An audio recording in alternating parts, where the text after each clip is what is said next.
So, forgive the late start. I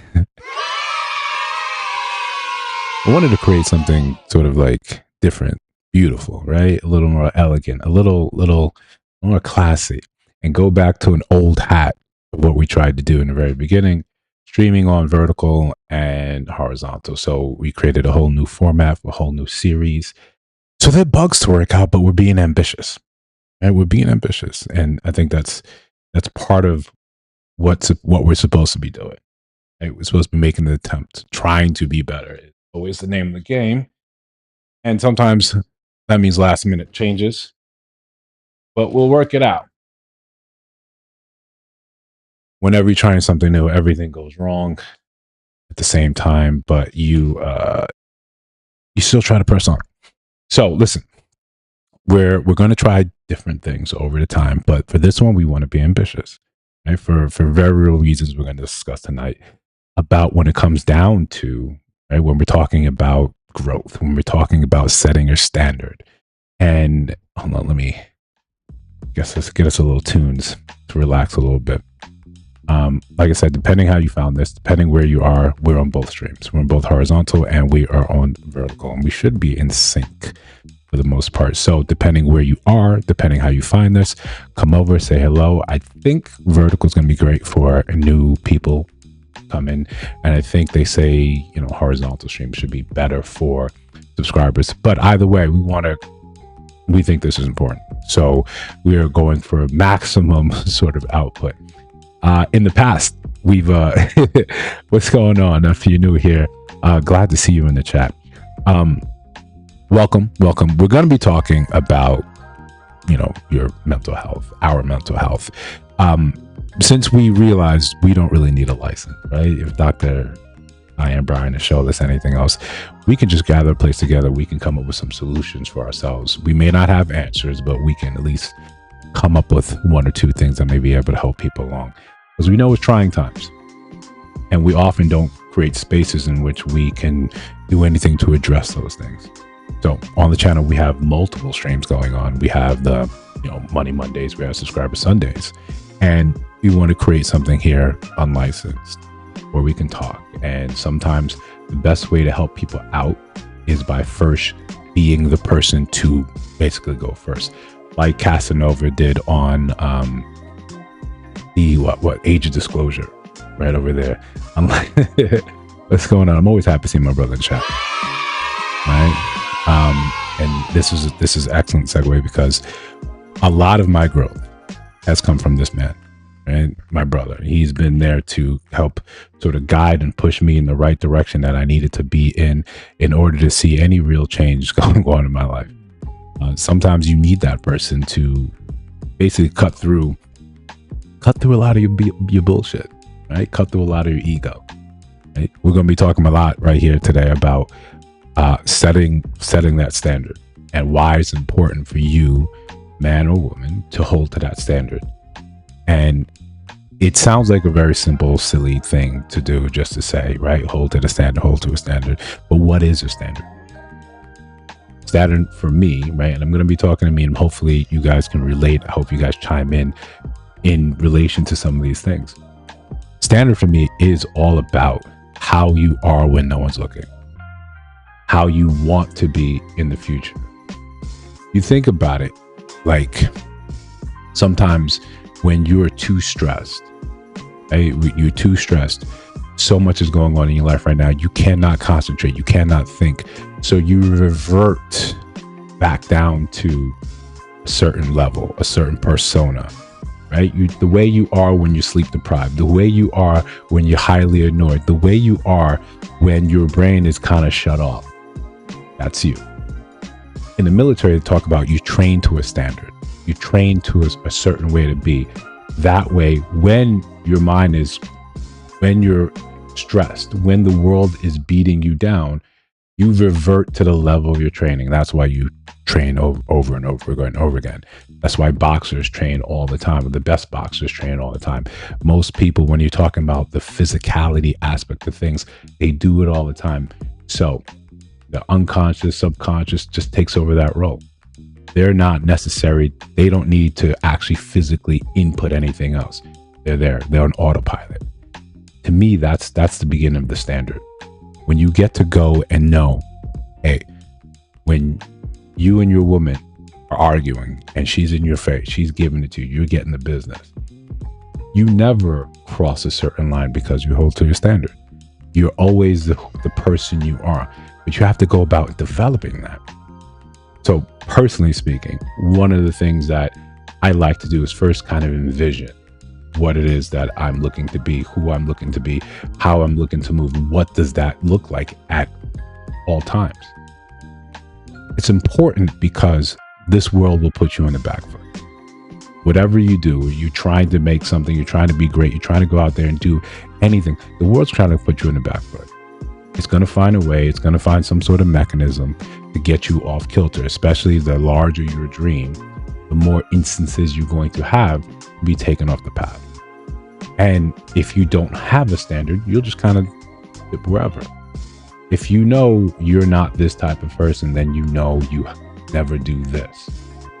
And it seems rigid, it seems inflexible in a world where you increasingly need to be flexible, where sometimes you need to be gray. But there's always a level of training and discipline you never go past. What you see, and I think people can probably, attest to it, sometimes you see people that aren't who they are, right? Or they're very wishy-washy, they flip back and forth. Nothing is really sacred to them. They kind of behave and move how they want to behave and do the things that they want to do at all times. It doesn't matter. They're down for whatever. You can't really peg these people down. You can't say, yo, if I needed to describe you a certain way, no, you kind of bend with the wind. If there's an opportunity for you to take advantage of something, you'll take advantage of something. That's the type of people when you're around, you kind of feel a little slimy. So I mentioned it before on a previous stream, way back again. So, I think it's fine to go into it again. And I think a lot of these stories we can build upon by just sharing our stories. So we've got what we're trying to make it happen. A call-in feature that we think we got a little bit of the bugs out. There may be some echo issues, but it's all dependent. We need to stress test it more. But that's what we can also do today. If anyone feels so moved or they have a question, they want to share something about what they may be struggling with, or an anecdotal story about themselves and what's going on in their past. This is what we're creating this for, a space where we can actually talk about things, where we can find, again, solutions, but together. So you don't feel like as if you have to be beholden to one person and what they say. So next time when people say, well, what do you do? Right? When people start yelling, saying, how do you hold men accountable? How do you hold? Yeah, listen, we do what we can, right? We create a little community and we do what we can. But as to setting a standard, one of the things I shared before was this. There's been times in my life where it seemed like the world sort of paused. In the choose a decision sort of games, or those books that you may have read when you're little, like an RPG. Are you going to go left? You're going to go right. And you get to decide what happens. But these things end up being critical to your character. So when you don't have a standard, man, sometimes, you go left, you go right. You morally gray. It doesn't really matter. You do what you want to do. But other times you start realizing that I've got to make a decision. And I've got to hold to that decision. If I want to be this type of person, this is who I'm going to be. And these are one of the decisions that go and make it later on. So high school, right? And I'm absolutely in love, with this chick. And this is from junior high school. All of it, infatuation, love, limerence. You couldn't tell me any difference, right? You couldn't tell me about it. This was eyes on a prize. In hindsight, you look back and you understand that's a sort of puppy love. That's not really real, but it feels real to you. And for all intents and purposes, what matters after that? If it feels real to you, it might as well be completely real. So, and since we're trying to open this up by sharing, even though it may be a bit of a embarrassing story. We started with something very simple, just infatuation. That, oh man, I'm really into her. And it grew because that's probably the first person that I really had eyes for and thought, wow, this has got to be it. This is going to be the thing. So starts in junior high school, right? And I think we make it official, and we're dating for like 2 weeks, right? But in junior high school, that was all you needed. Junior high school, seventh grade, and for some reason, and 2 weeks later, I'm sort of out of there. I'm gone, right? Yeah. Thank you for joining the chat, Marissa. What's going on? And Walter Webb, glad to see you here. So, I don't know what happened. Right. I can't breathe without thinking about her. Going to sleep. I'm writing these 7-page, notes back and front. I didn't realize back then. I even liked writing back then. Right. But so I'm writing all this. I'm doing all this. I'm trying to profess my love like I've seen in the movies and the series that we're supposed to do. And it's not working. Obviously, it's not working. I think we're official for 2 weeks. And I think at best I get to hold her hand one time, but that was enough, right? Depending where you are in life, that's enough. I didn't have a standard. I was just like, this is what we're supposed to do.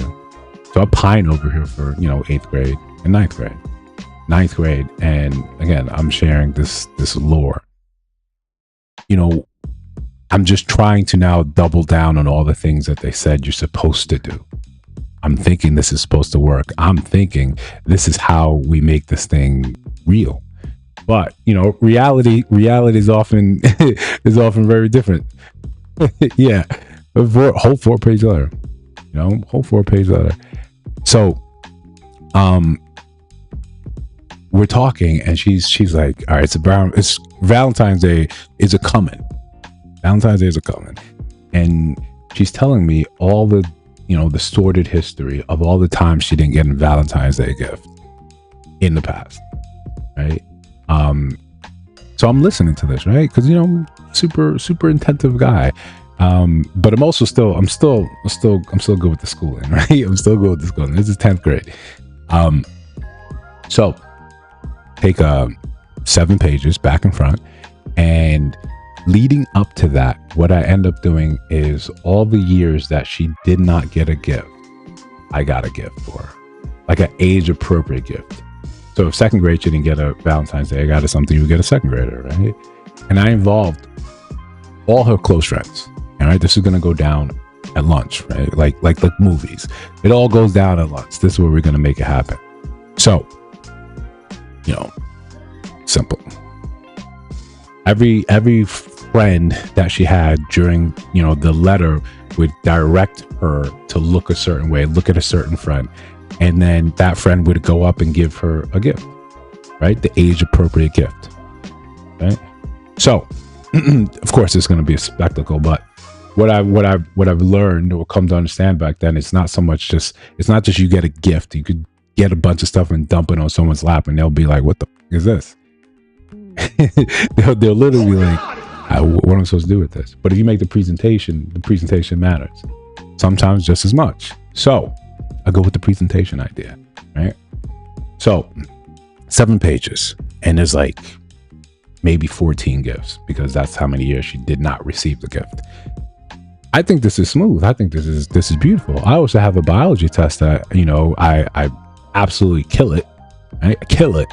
I'm so nervous here. I'm so excited. So lunch comes. Right, the tater tots and the circle pizza with the 4 little pepperonis on. I'm not really sure if what we had for lunch back then. I don't seem like a psycho. Like I know every bit of that. But what I did know was just like it was game time. Right, it was game time. I'm trying to make this happen. I'm trying to see what we can see, and it's essentially we go back. Right, each one. I even have her ex-boyfriend, because she was like still cool with him. Blah blah blah. Well, no, it was actually her boyfriend at the time. He was in all this, right? But he knew that we go way back. But they were on and on off again. They were off right now. He was smooching, smacking lips with some other chick.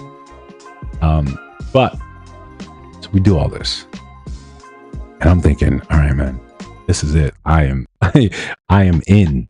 Yeah, I know. Right, I know. No, I didn't have a standard. I didn't understand any of this. And I just thought, if you prostrate yourself, right? If you prostrate yourself in front of someone and you tell them and you show them how you feel, then naturally they would just, receive it the same way. It was supposed to be like a simple equation. This is what they kind of teach you when you're younger, that this is just how it works.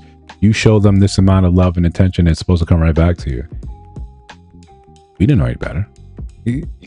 I had Nigerian parents. They weren't saying anything about how to get a chick, how to get a girl. The solution was, focus on your schoolwork. That's it. To this day, that would be my parents' solution. Focus on your schoolwork, man. I don't have any schoolwork. I don't got any other advice for you then. So we do all this, and she needs help with all the gifts. And mind you, I didn't have a job, right? The way we got paid back then was every test, every quiz that we got like 93, 95, above that, we got like $1. So I had a lot saved up, right? I planned this thing.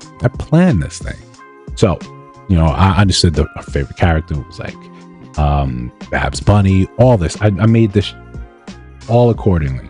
It was beautiful. Gave it to her, and I got like an awkward side hug, right? Not that someone is supposed to give me something for this effort, but I got an awkward side hug for that effort. And I was confused. Wait, do I have to now triple down on this thing? Do I have to do even more to get this thing? Well, naturally, that's what you would think, right? You would just push that sort of forward because you don't have a standard. You don't know what to say. You don't know what to do. You just kind of do. And you hope that it's somehow going to turn around, that somehow it'll be all right. Somehow you just doing what people say you're supposed to do, and then it'll be great. No. Life tells you differently. But you've got to go through your growing pains to understand this.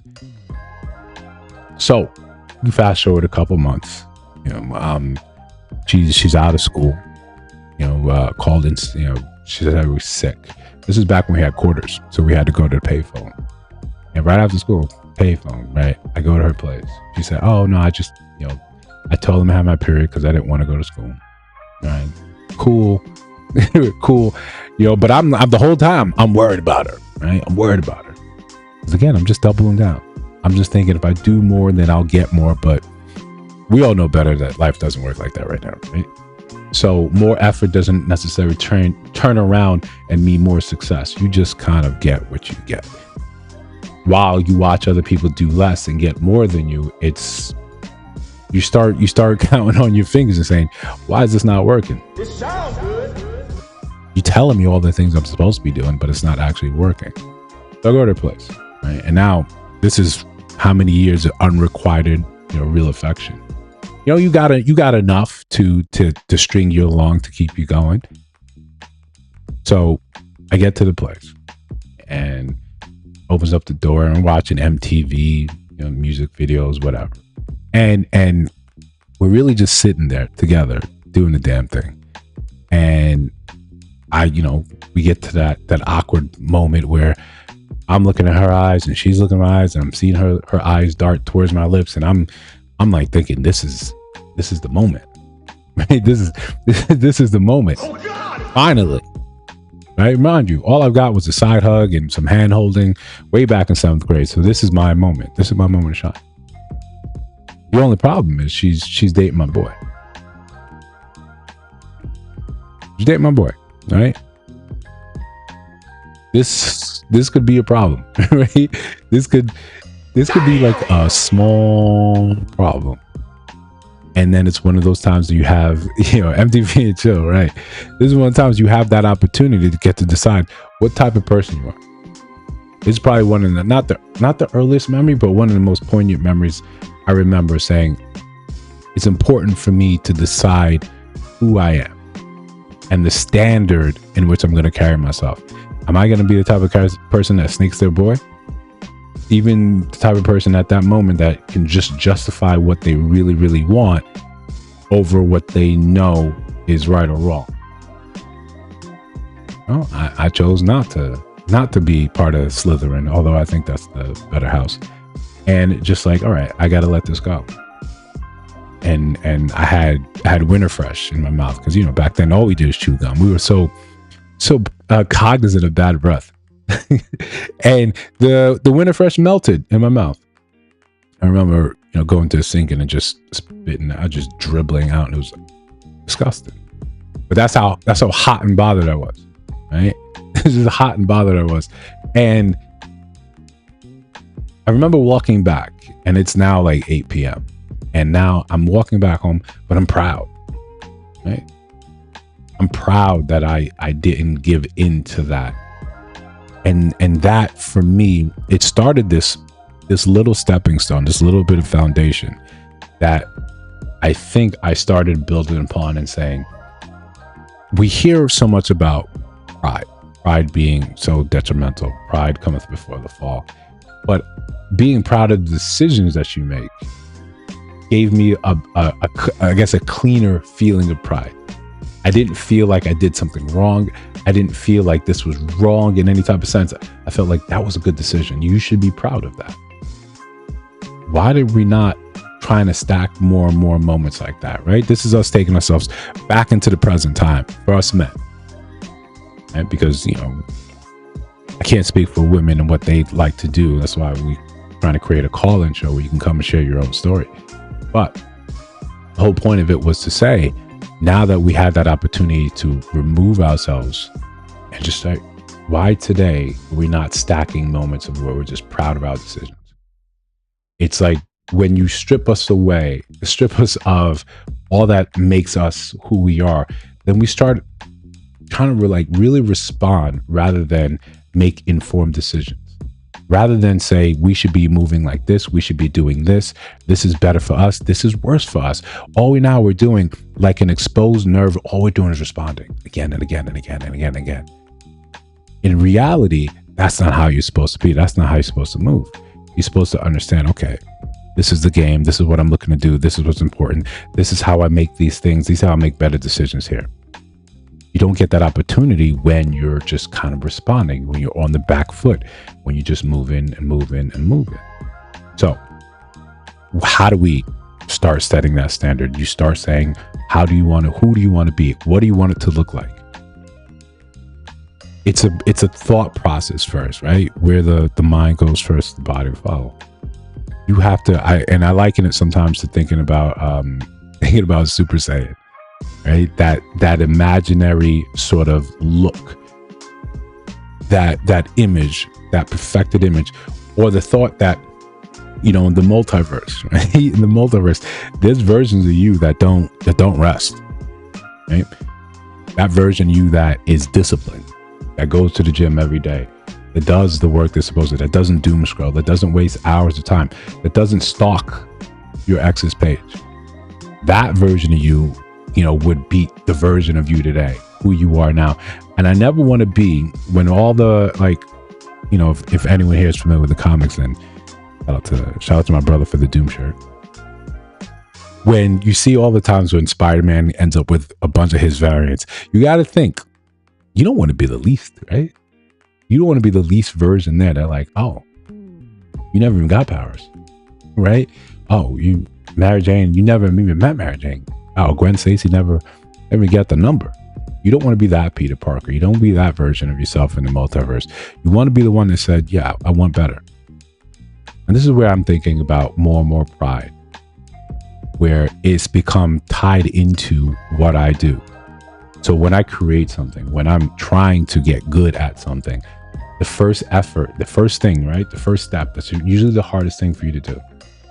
I just say, let me do it as best I can. Let me start the stream a little bit late, but look about all these little things that we try to incorporate in. Try to fix this, fix that. That got broken in the process. Go back and fix it. But now you understand how to fix it, because each time you made the attempt, you tried your best. You put real effort into it. That is becoming who you are as a standard. My siblings and I, we joke around a lot. And one of the things we'll end up talking about, like with when it comes down to, hey, we're trying to make this and this happen. Or they're doing something I find, oh, it's kind of dope. and a little challenge goes my way, I say, yo, don't challenge me, don't activate me. Right? A lot of my close friends know what I mean by that. Don't activate me, because once that competition comes in, that gene is turned on, then that's all I want to do. It's all I want to do. I want to compete. I'm gonna keep running into a wall until I make something happen. That's how I wrote a book. I just kept running into a wall. I said, nope, it's not good enough. Do it again. Do it again. Do it again. Do it again.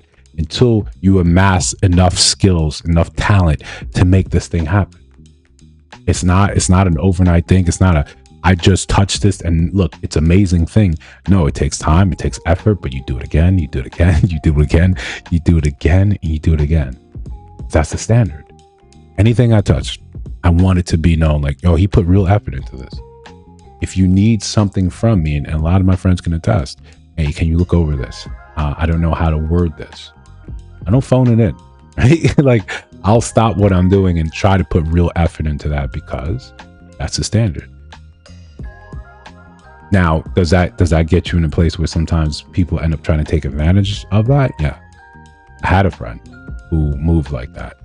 And again, right? Because we're here, we're sharing in the hopes that we can inspire someone here, or maybe someone on a replay game, to sort of adhere to this and say, yeah, maybe I could be open about stuff that I'm experiencing, some of the stuff that I've gone through. But I noticed, this is over time, it was whenever, hey, can you help me out with this thing I got to submit? Can you help me out? Well, could you proofread this? Could you write this up? Could you take a look at this for me? And, he got in a spot of trouble. He got in a spot of trouble and wouldn't share, right? Wouldn't be open about what happened. And that's his right. That's fine. Right? You were allowed to say, I'm gonna play this close to the chest. But what you start noticing is that you're very fine using me as a resource, leaning on me when you need something done, right? Or you need someone to show up for you. You're fine using that resource. But now you won't even tell me the truth behind some of the things that you need me to assist with. You want me to stick my neck out for you in this way, right? Thanks for linking the book. You want me to stick my neck out for you in order to now help you in some sort of way, some sort of fashion. But you want to receive as much, but give it just a little bit. Now, because we try to put our full effort into the things that we do, sometimes, yes, people take advantage of that. Part of you sort of growing and understanding and having that standards understanding when you need to cut that off. When you need to cut that off and have that uncomfortable conversation. The other part of me loves having those uncomfortable conversations with people. Now I do. In the past, no. Like a lot of you, we start off as people pleasers. I just want to be helpful. I just want to make sure. I don't want you not to like me. I think the way we're sometimes socialized is to be people pleasers, is to get along so we can get along. But you end up taking more and more away from you. You can see the same things that we do when we're talking relationally between men and women. And now I'm speaking to the men directly, right? What we do a lot of the times is we end up silencing ourselves, diminishing ourselves, and I hate to take the term for women, diminishing our sparkle, right? Where we end up just kind of giving in to more of what we should be doing, rather than saying, hey, this is important to me. I don't want to do that thing. No further explanation. Hey, could you run to the store? I know you've just finished working, 12, 13 hours, and I've been home, and it'd been just as easy for me to run out to the store and get these things, but I want you to do it. And you're just like, okay, exhausted. You do it because you don't want to now face the wrath. You don't want to have the further conversations. You're chasing peace. That is your MO, but you're letting someone walk all over you. You're letting someone now say, okay, if he's willing to do that, then what next? And we do it because in our head, our thinking process is, I'm responsible for keeping the people around me happy. But who keeps you happy? You're not good enough to be you and responsible for everyone else's happiness. You can barely be responsible for your own, but we go out there and we try to do this for everyone else. We try to do this for everyone else again and again and again and again. One of the best things you can do as setting your standard, how I like to set my standard, I say no. Not interested in that. No. This thing that happened now, no. Oh, that same friend, and I use that term loose, he reached out again, needed help with something else. And I had the whole conversation. But look, laid it out. This happened. You kept that close to vest, but you want me to stick my neck out. You want me now to endanger the things that I have going on, but you don't see where you should offer that olive branch to say, hey, yeah, you're right. I should have done this instead. I should have been open with you when I'm asking you to risk something, some part of your livelihood to help me out. A lot of us, we're not there. And it takes real effort to get there. Because when we think about growth, we're talking about emotional growth. Right? And this is again, speaking to the men. We don't need a whole lot to get by. Right? You don't really need, you don't need to be summa cum laude to graduate. Right? Would it be dope? Yeah. You know, would people that care be proud of you? Yeah. You don't need it, right? You don't need it to be president. Right? Bush Jr., he told us, I'm a C student. I got here though. We understand you don't need to be the best at, say, this emotional intelligence game, this emotional awareness game in order for you to succeed. You don't. You know, the expectation on us isn't that high for a sort of emotional sort of fallout. The issue is where we end up falling ourselves. When we don't have to do enough of that, we don't have to do so much. What ends up happening when the world does what it does and it puts the pressure on you, when we break, when we crack, it tends to affect the rest of the people around us. And now I want to make sure we're clear, right, about the numbers, about the occurrences. For the most part, a lot of us are going to live unremarkable lives when it comes to, right, hurting other people. We're not going to be doing that. But when we have a rise in that, when we have more or we have less emotional regulation, you know what happens when if we're subject to that, we tend to mask a lot of things with anger because anger feels good. It burns hot. It's a good thing to mask over everything else that I'm feeling. I can just lean into the anger. Oh, the problem is that when I'm angry, now you stop. It's easy to justify and rationalize why you got violent with something, why you got violent with someone. And this also is genderless. There's a story that I want to cover where lady went into, I think, a Tim Hortons, and it's making its round. It's around in the news now. 75-year-old black woman went into Tim Hortons, and because the order was messed up through the drive-thru, got in the face of the attendant, one person that worked there, and like in his face, finger in his face, and then hit him. 75-year-old black woman, right, a grandma. And they hit back. Then they dropped to the floor, and then I think she had a heart attack and died. So now, of course, the family is like, I need answers. What happened? The video shows it all clearly. And it's one of those things that you have to take that step back and realize you have a family that's not, really accountable. When you turn to violence, it's easy to justify it because you were offended you were slighted in some way. So when you quickly jump there, rather than be able to hold that standard, and despite how bad you may feel, how aggravated, how aggrieved you might feel, this is not what you do. Sometimes that happens when you have stuff to lose. When you've got a family that depends and relies on you, you start realizing, I can't act a fool like this. This is not the thing that we can do. We can't behave like this. This is not okay. You have to take that step back and say, no. Full stop. That's not how this works. That's not what we do. But when no one's around that tells you that, no one's around that there to try to correct you, no one there tries to help you understand, this is not the way. Well, then you just do what you want to do. You end up in that place where you end up in that shitty place. Unfortunately, when you see it go wrong, it goes wrong really right. And you see people around you end up dead, end up in trouble, hurt. So while you don't need the most emotional control in your life or understanding, it would help, right? And sometimes not that you were ever going to be that threat, but sometimes you can be that example. You can take that step back and let people know, no, we're good, right? We're good here. It's not gonna get to that. It's not gonna turn to that.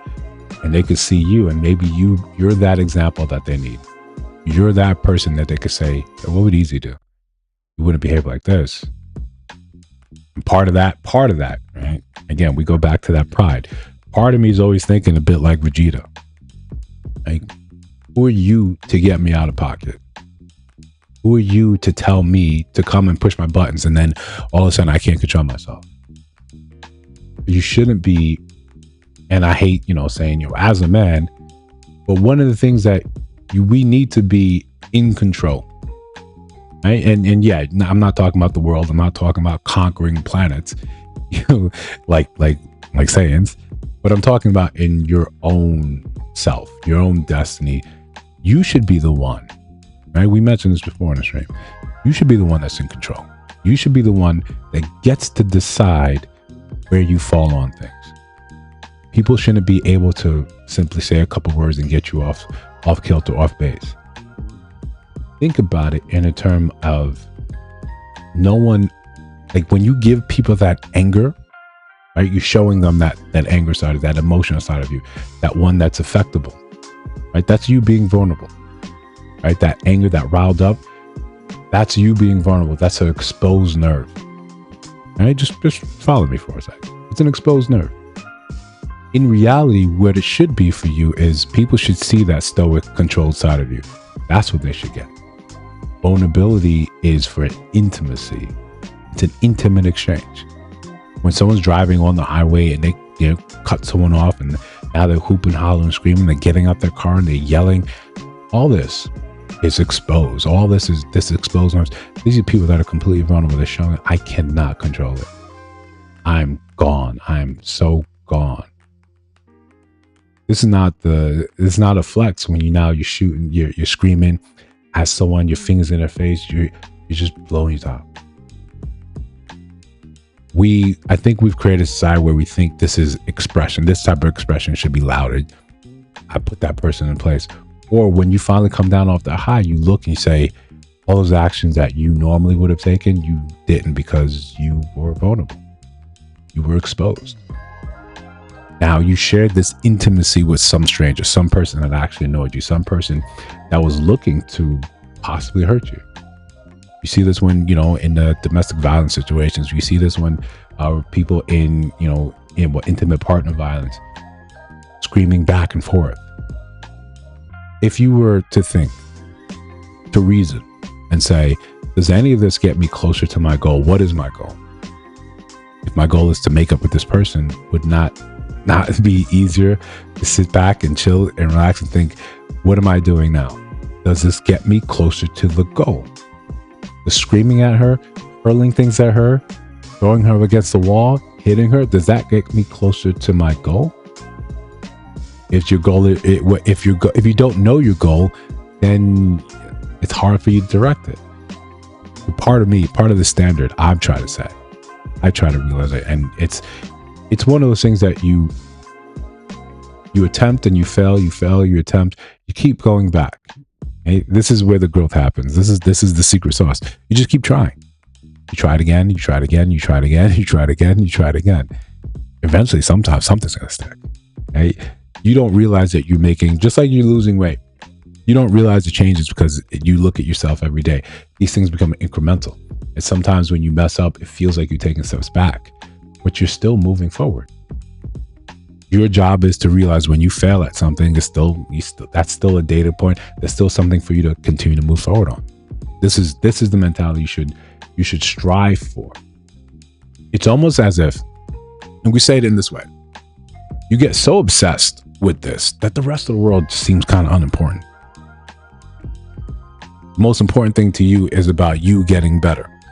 Everything else can wait. Everything else can go in the sideline somewhere, right? I don't care what you're struggling with. I don't care what you've got going on.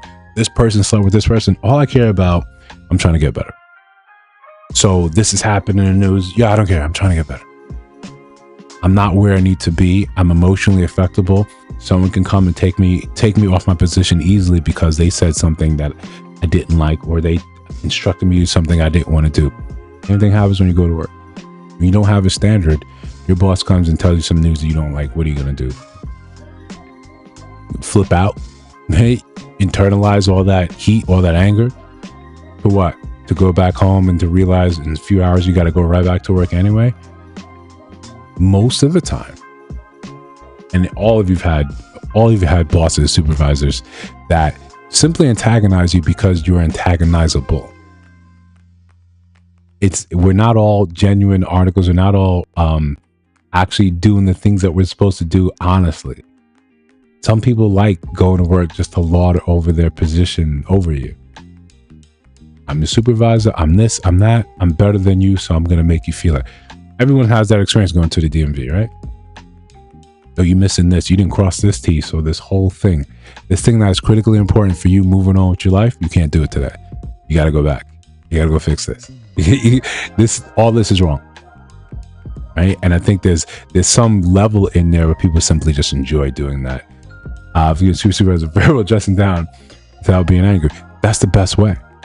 People don't know how to take that when you're simply just calm, when you're there and you're just talking to them in a reasonable way, because a lot of the times they simply came there to get you out of pocket, to see you upset.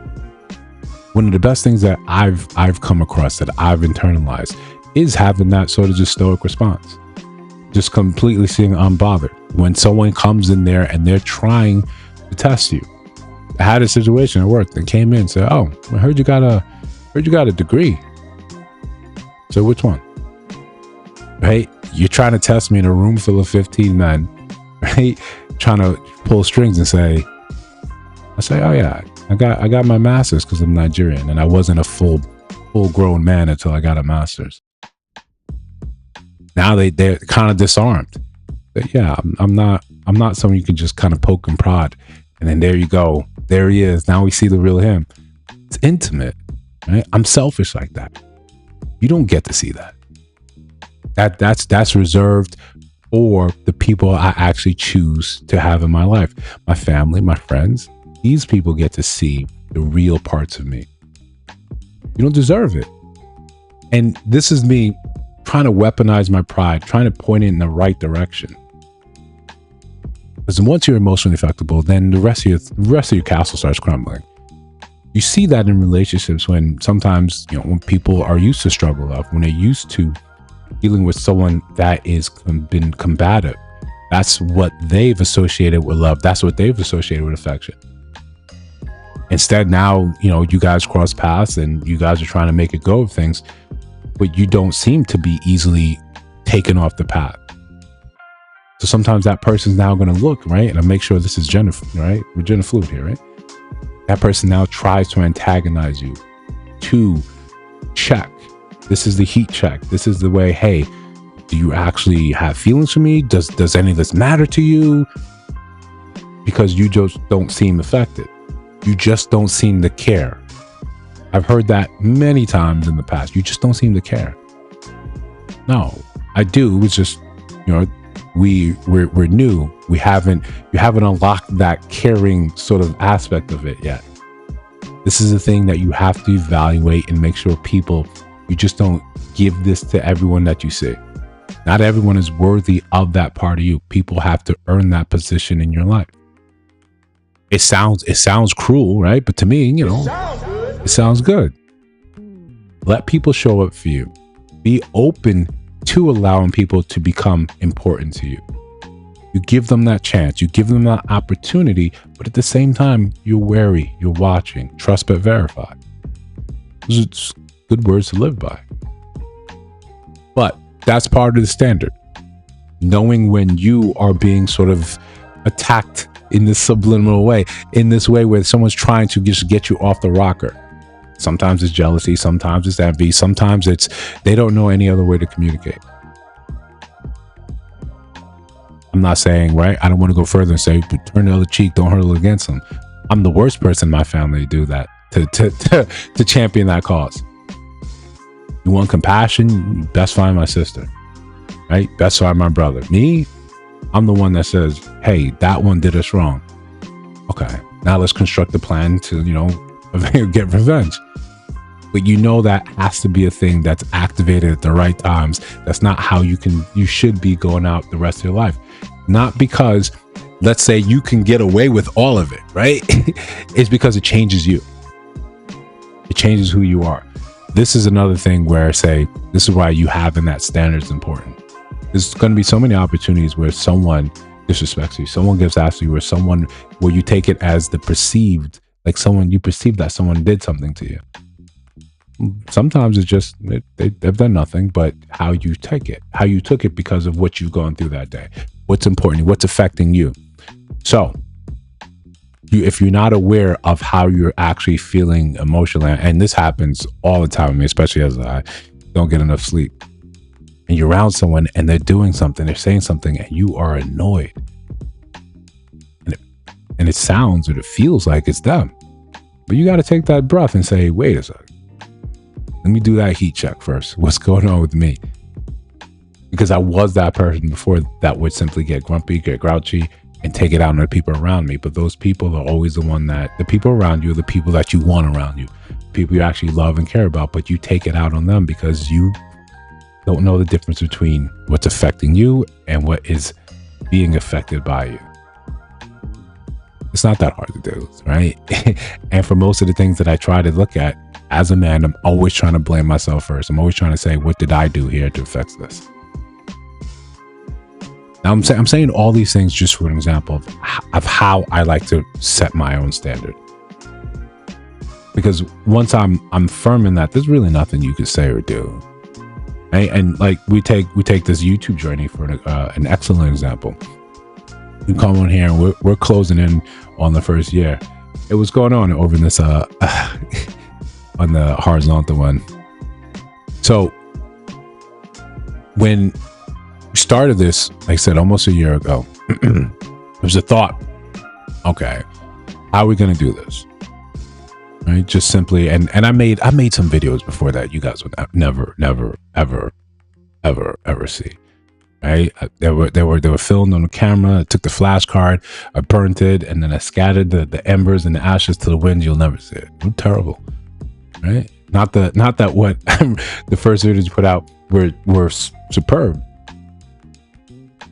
Not that any of that, but I knew that, you know, if you saw the setup, you saw the behind the scenes, you saw sometimes from stream to stream what we try to do, and sometimes in the last hour, I told Marissa today, yeah, there's enough time for me to start something, try it, break it all down, and try it again right before, and I'll still be late with the stream.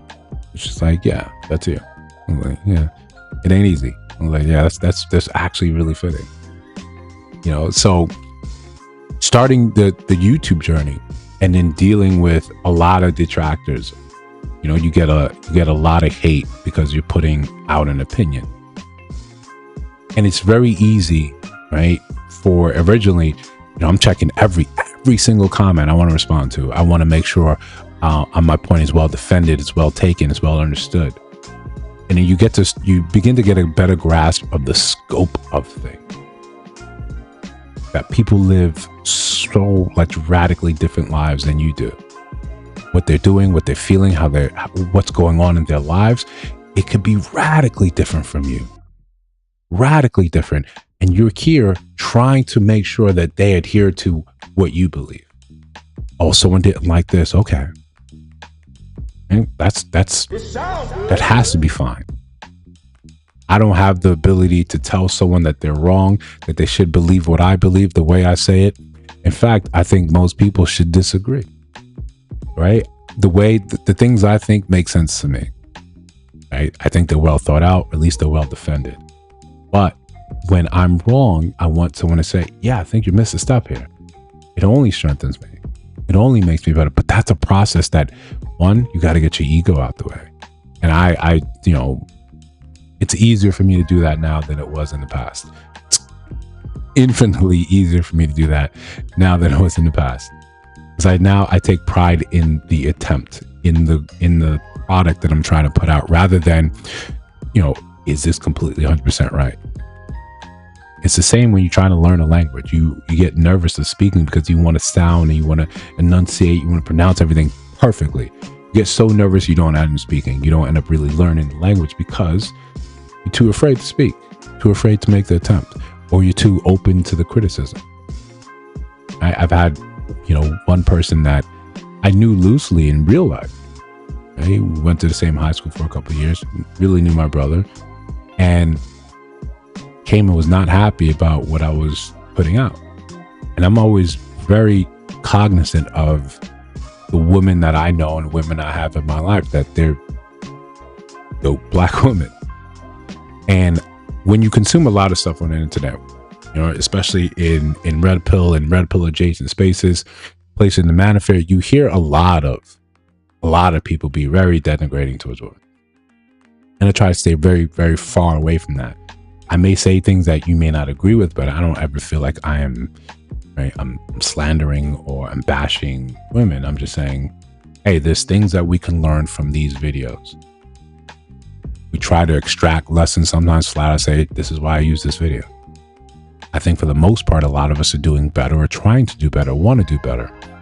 But depending where that person is in their life, they may interpret what you're doing, what you're saying negatively, harshly, and they want to use the relationship that we have and say, oh, you got a brother, you got a mother and you got a sister. I don't think they like what you have to say. I'm constantly aware of what I'm trying to say here. And the same things, the same conversations I'll have with my mom, I'll have with my sister. So it's an example of someone coming in and depending what they have going on in their life, they try to attack you because that's an easier thing. It's an easier thing than looking in the mirror and saying, hey, there's a couple of things that are really emotionally affecting me. They're bothering me and I haven't dealt with it. So what do? I lash out. I go outward. Same person, months later, right? And they were on the page, making these comments, and there were women jumping in saying, no, we don't really think that. We actually get to say our point of view. Like there's a whole comment section. There's we don't think that. This was months later. I was somewhere in some about where I was doing, but it was months later. Right? I think at least 1,000, 2,000 subscribers later, I get this alert on YouTube. Like I was tagged in something, and that has happened like maybe 3 times, 3 times in this YouTube journey. Once where in one video that we did about 55,000 views on it, the best video we've had on the channel, where a couple of people reposted it or used it and got tagged in that. And I was like, oh, wow, I'm a YouTuber. This is dope. But this one I was tagged in, it was the same person, right? The same person that didn't like what I was saying and tried to liken what I was saying to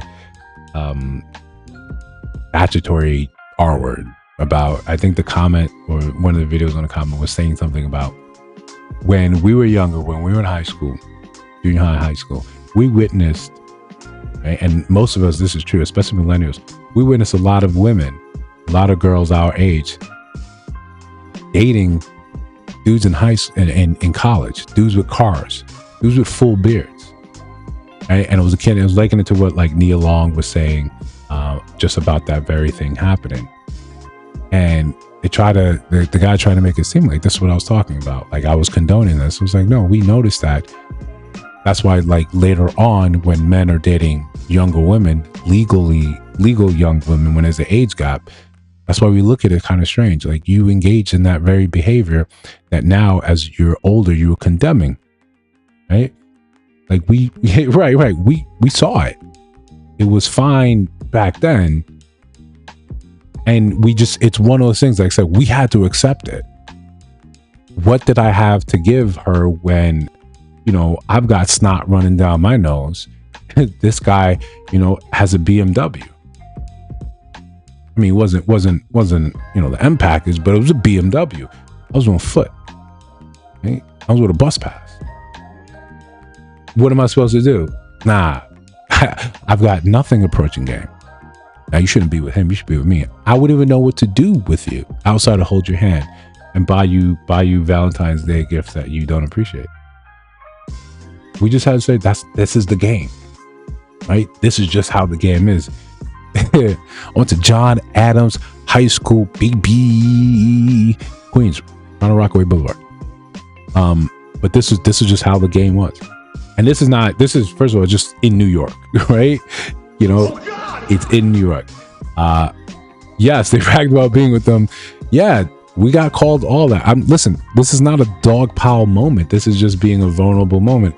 A lot of us, that was the example we saw. We didn't know anything about Romeo and Juliet laws. We didn't know anything about this is statute. We didn't know anything about that. We just knew what we saw in Dawson's Creek. That's it, right? And a couple other movies. That's it. That was my knowledge. But what we did see is school let out. Dude came in a car, and it's not just her. A bunch of other of her friends jumped in a car. Gone. They're going in the mall, going in the movies. I don't got mall or movie money. What are you supposed to do? Did we think if anything we thought it was unfair, right? Even you going to prom, you grown ass man here at prom. What are we supposed to do? Right? Now, do we think that I can't wait to now repeat that? That wasn't even a thought in my mind, right? That wasn't even a thought. Yeah, just reminiscing, right? I didn't think as soon as I get on, I'm going to come back to high school. Nah, as soon as I left high school, I was like, I'm done with this, right? I'm done with this. Great memories and all that, but I'm not coming anywhere back here. You get to college and you're like, oh, I don't got to ask to go to the bathroom. This is amazing freedom. But I went to commuter college, right? So we still had to go back and forth to make that happen. Fact is, though, we saw it. We saw it, and we just understand that this is how it went. So he took that and he ran with it and tried to ask me questions. Are you trying to say this, that? Was no. And I just kind of reiterated what I said in the whole post, right? I got stories that would make you scratch it. Listen, yeah, no, we're trying to set up a call. You know what, let me see if we can set it up. At least put the link in there. So if anyone's actually interested in Mercer, that was a smooth segue, by the way. I'll give you that. I gotta give you props for that. So yeah, that's the link for we could do the call-ins. So look, so he was upset about this. Boom, boom, boom, all that. Great, cool, whatever. Sucked. But we all told him, yo, we're good. Yeah, definitely why you didn't want to be here in the States. I salute your mom for holding you back, right? Oh yeah, you're right. You're moderator, you can't pin it. All right, spend. So he tries all this, and people are like, in the chat, in the comment section, like, nah, buddy, nah, buddy, none of that makes sense. With everything you're saying there, none of that makes sense to us. We don't agree. We don't believe you. So months later now, he goes and he buys my book off Amazon. He creates this 10-hour YouTube video just bashing the book. 10-hour video.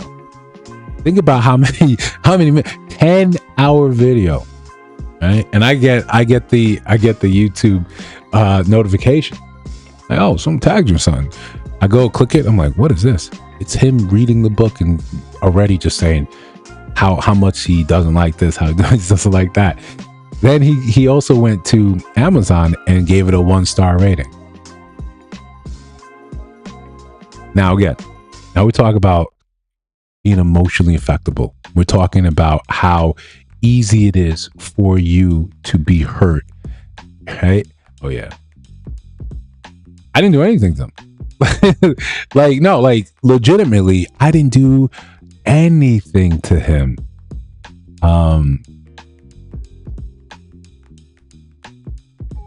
Yeah, I knew him tangentially through the interactions that my brother and my sister had with him. I never had real one-on-ones conversations with them.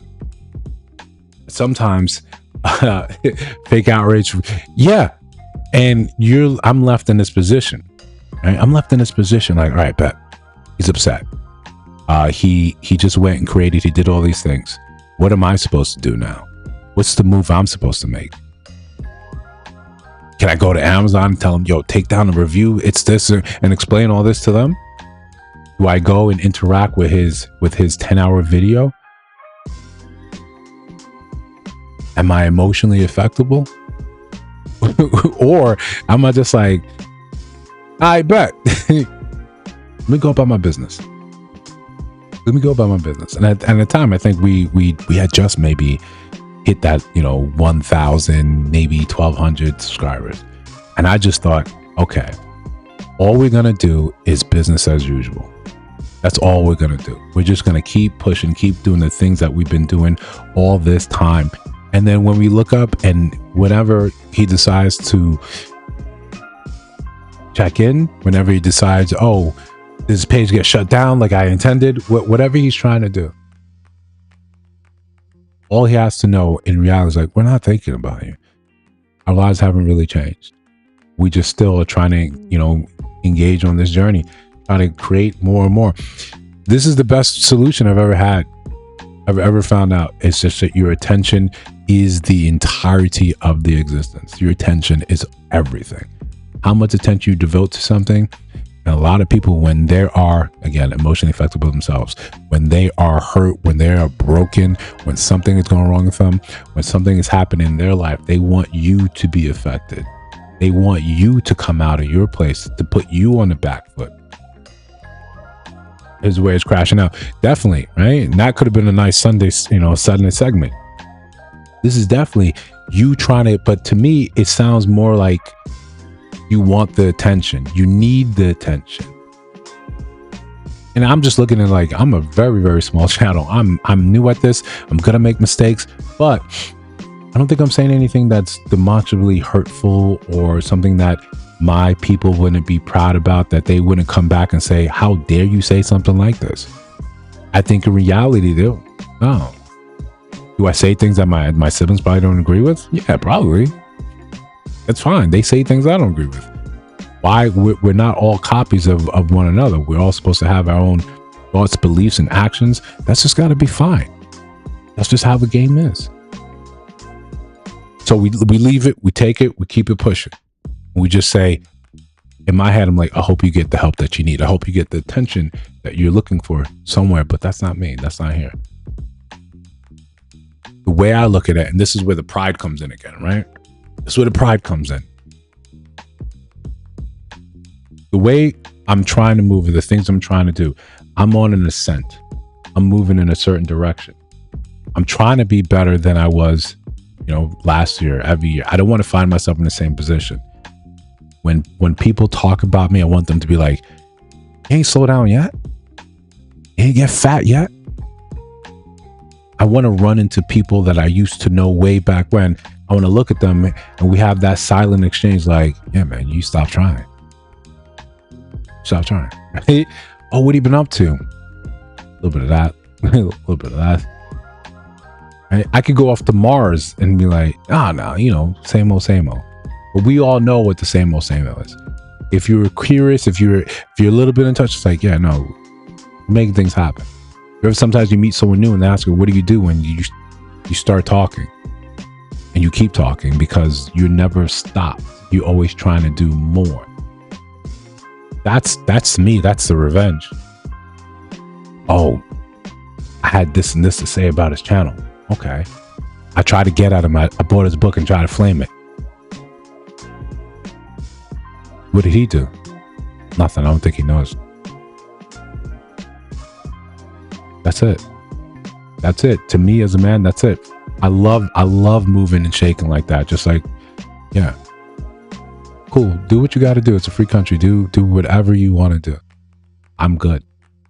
My standard is not to devolve and to be pulled down into whatever mud, wherever level you're sitting at. I had that epiphany, had that moment, said, I really like my life, right? He said, "Had to buy it, right?"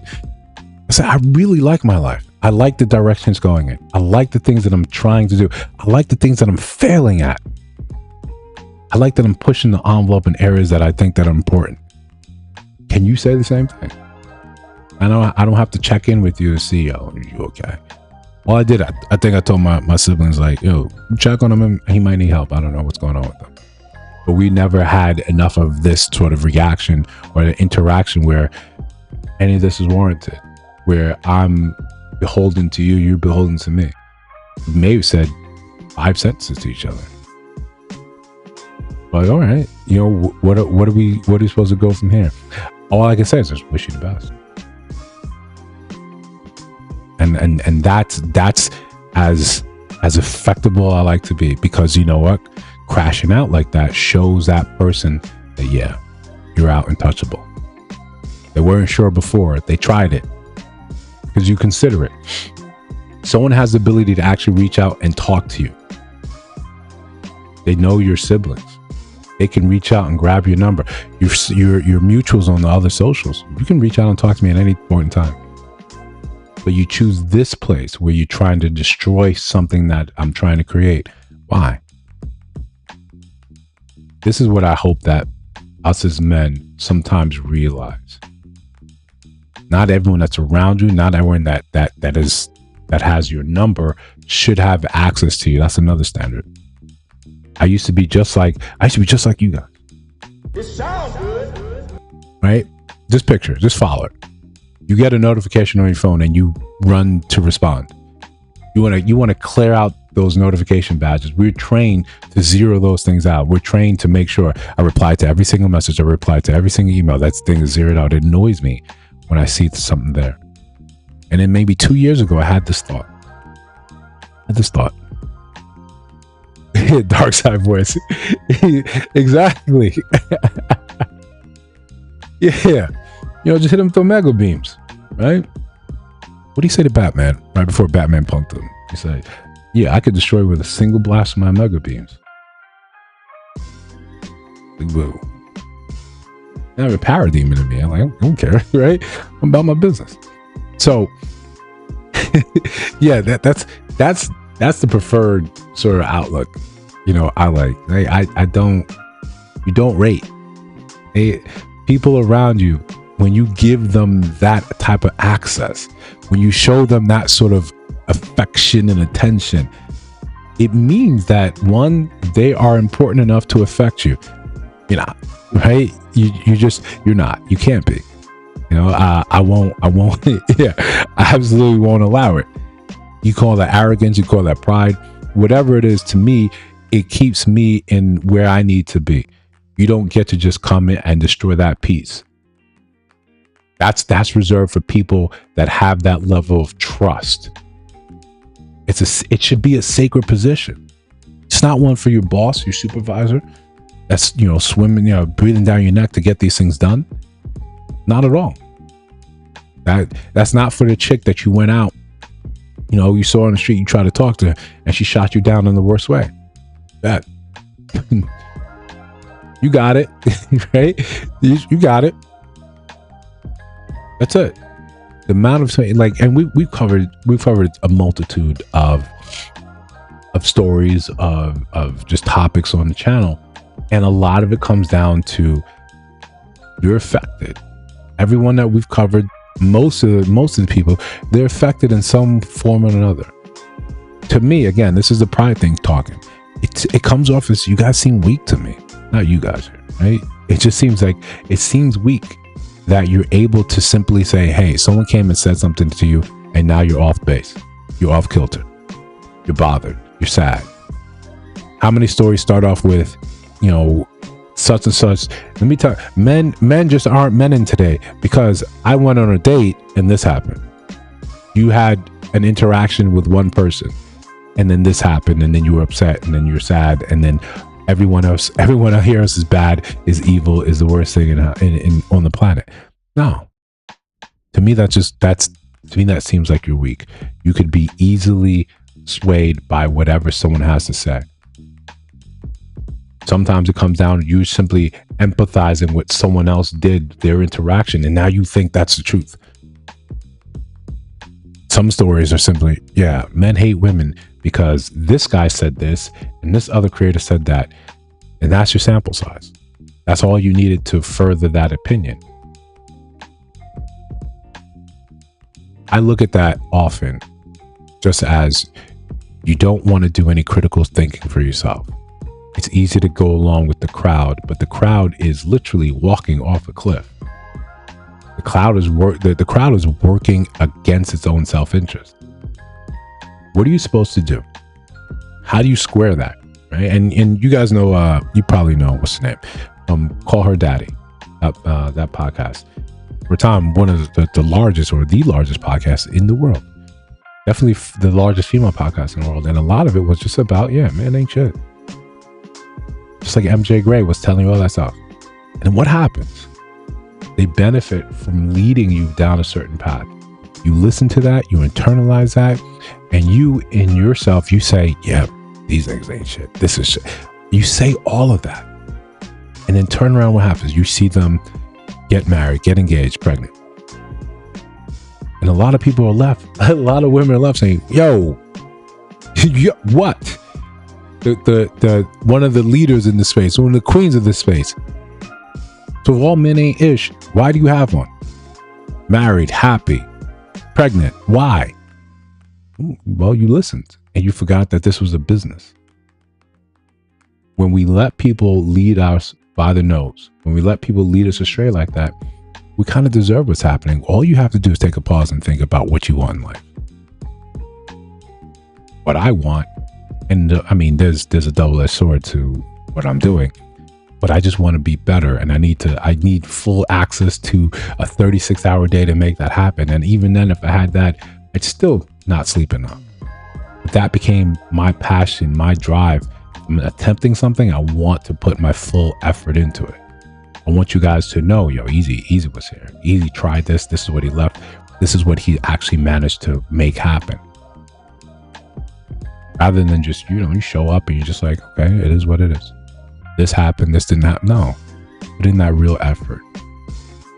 So that's what as the channel started to grow and you hit these challenges. And the first challenge we said, the first video was about straight up just discipline. Right? We wanted to show what that looked like for people, what that looked like for this channel. Were you going to show up? Were you going to do the work? Because it's easy, right? When you first start, you start looking at all the stuff. You start looking at all the examples of what people say. All right, this is what I did for the channel. How long it took them to hit 1,000 subscribers and the requisite watch hours to get monetized. All of these things. People say it takes what it takes. Some people do it in days, some people do it in years. Most people do it in years. Most people fall off, stop being creators because they simply didn't get monetized. They weren't getting the traction they needed. So I knew, you had to, if I'm going to do this, I'm going to have to actually put in work. And the best way for you to get better is to try, fail, try, fail, try, fail. How many different ideas I tried and abandoned, and it came back and said, actually, you didn't know enough to make this thing work properly. Go back and do it. Go back and do it. Go back and do it. The very first video that I guess you guys will never see, I had to cut it up so much times. It all just looked herky jerky, but I didn't know how to properly edit that.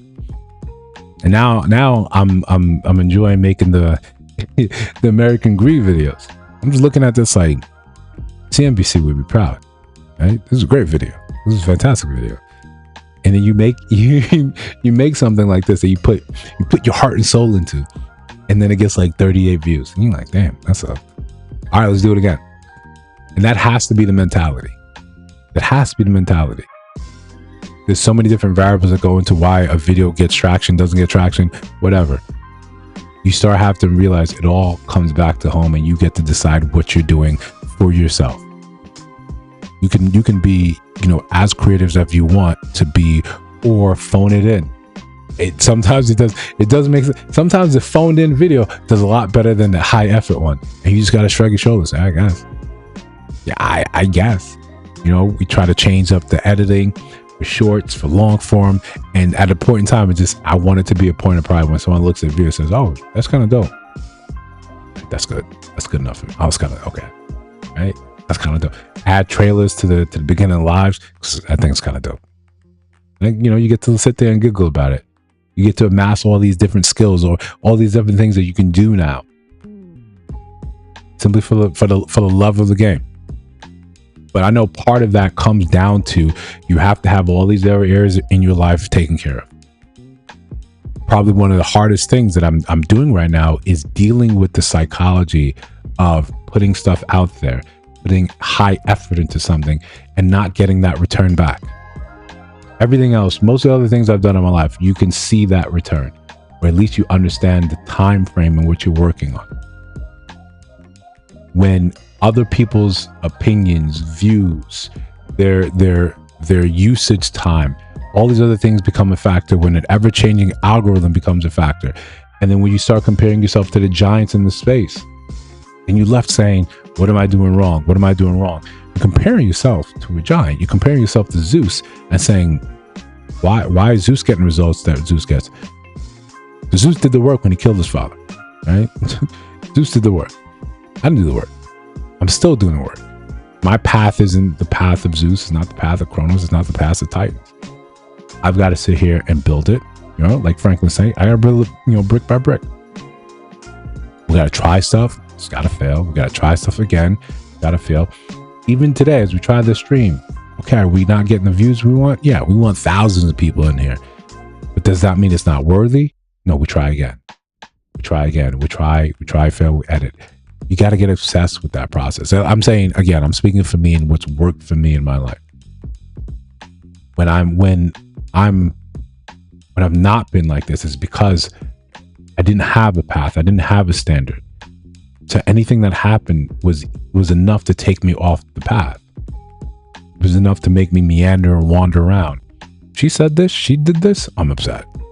Right? Oh, I woke up, I'm in a bad mood because she was in a bad mood. And now I'm in a bad mood for days. I've wasted days. And when you get in that space, when you get in that mood, you're not doing the things that you need to do to actually advance. I'm just mad. I'm just upset. Instead, now as you grow and you become more and more, solidified in your path, you start to realize, nah, I'm in charge here. I get to decide what type of day I'm having. Sure, there's sometimes the hormones do what the hormones do, but for the most part, you get to decide who and what and how you want to be.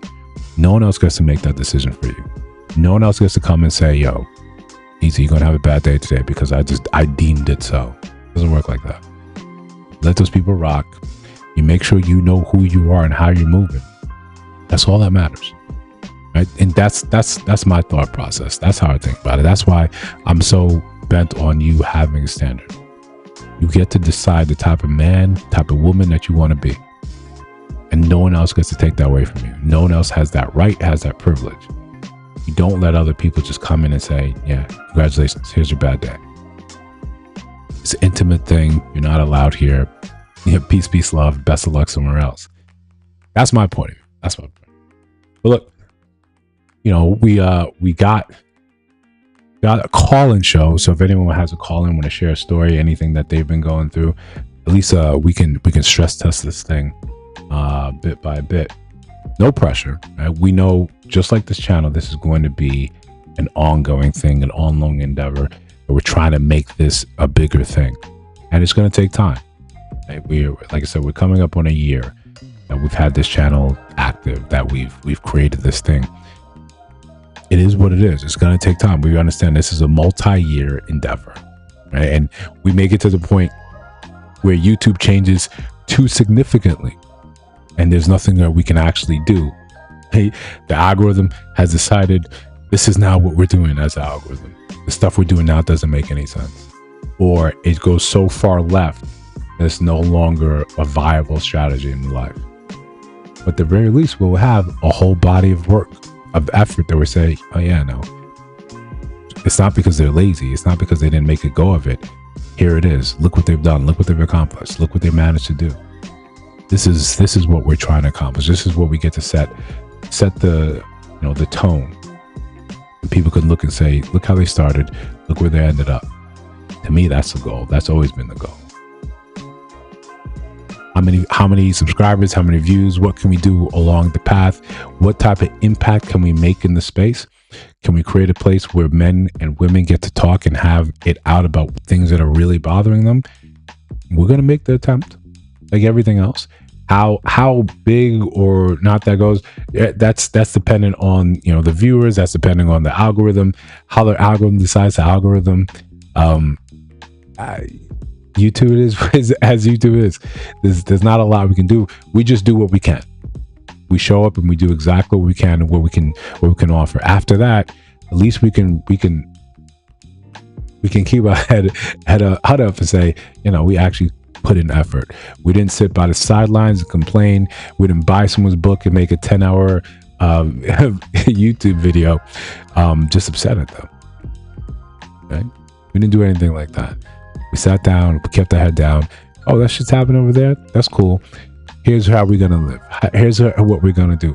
Because at the end of the day, we want to make sure that we're still us at the end of these projects. We still want to make sure that we haven't given away who we are in order just to succeed here. I don't want to create a space where we're just yelling and screaming at one another, calling people, you know, this. We don't want to do that. And again, I don't want to have the conversation with my mom, which is going to be a very, very long conversation over and over again about that. So that's why we created Unlicensed, where we can come, we can talk, and hopefully, you know, we can do enough of these where people start to feel like, okay, I'm looking forward to this because I want to talk about some issues. I want to be heard about X, Y, and Z. You don't got to be on video. Sometimes maybe you can just, it's fine, you know, just having the voice. But either way, we're going to stress test this thing. We're going to find ways to actually protect the channel while we do this. But for now, we got Subscriber Sundays. That's the next live stream coming up, unless I sneak another one in there on Saturday. But as we know, this is touch and go. Subscriber Sundays, we had a great one last week, so I hope to see a lot of you guys there. And again, we wanted to create something beautiful, so enjoy the outro.